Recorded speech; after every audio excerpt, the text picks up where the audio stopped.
పాపక్షమాపణలో నిజమైన ధన్యత.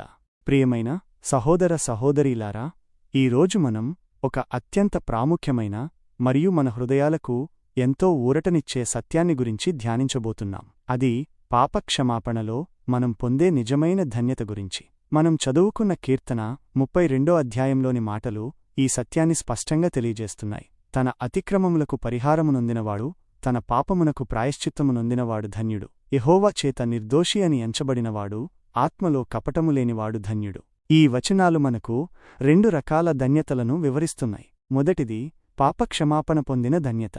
రెండవది ఆత్మలో కపటములేని నిర్దోషిగా ఎంచబడిన ధన్యత. ఈ రెండూ దేవుని కృపద్వారానే మనకు లభిస్తాయి. పాపాన్ని దాచిపెట్టినప్పుడు కలిగే వేదన.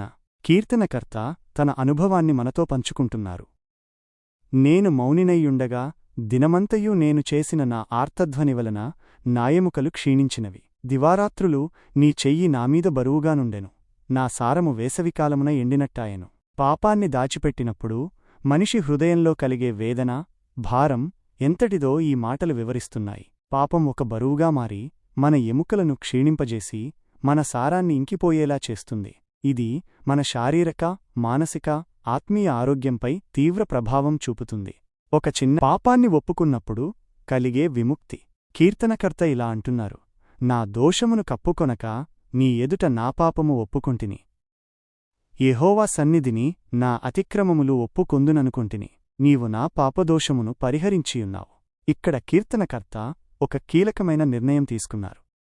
తన పాపాన్ని కప్పుకొనకుండా దేవుని ఎదుట ఒప్పుకున్నారు. ఫలితం, దేవుడు అతని పాపదోషాన్ని పరిహరించాడు. ఇది ఎంత అద్భుతమైన సత్యం! మనం మన పాపాలను ఒప్పుకున్నప్పుడు దేవుడు నమ్మదగినవాడు, న్యాయవంతుడు గనుక మన పాపాలను క్షమించి సమస్త దుర్నీతి నుండి మనలను పవిత్రపరచడానికి సిద్ధంగా ఉంటాడు.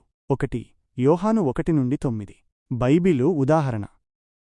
దావీదు పాప ఒప్పుకోలు. ఈ కీర్తనను దావీదురాజు వ్రాశారని పండితులు నమ్ముతారు.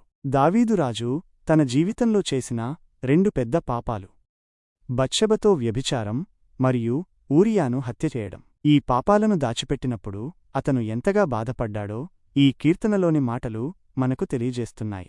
దేవుడు నాతాను ప్రవక్తను పంపి దావీదు పాపాన్ని బయలుపరిచినప్పుడు దావీదు హృదయపూర్వకంగా తన పాపాన్ని ఒప్పుకున్నాడు. 2 సమూయేలు 12. దేవుడు అతని పాపాన్ని క్షమించాడు. క్షమాపణ పొందిన తర్వాత దావీదు ఎంతటి ఆనందాన్ని, విముక్తిని పొందాడు అనేది ఈ కీర్తనలో ప్రతిబింబిస్తుంది. పాపభారం నుండి విడుదల పొందిన దావీదు దేవుని సన్నిధిలో తిరిగి ఆనందించగలిగాడు. దేవుని కృప మరియు రక్షణ. కీర్తనకర్త చివరిగా ఇలా అంటున్నారు: కావున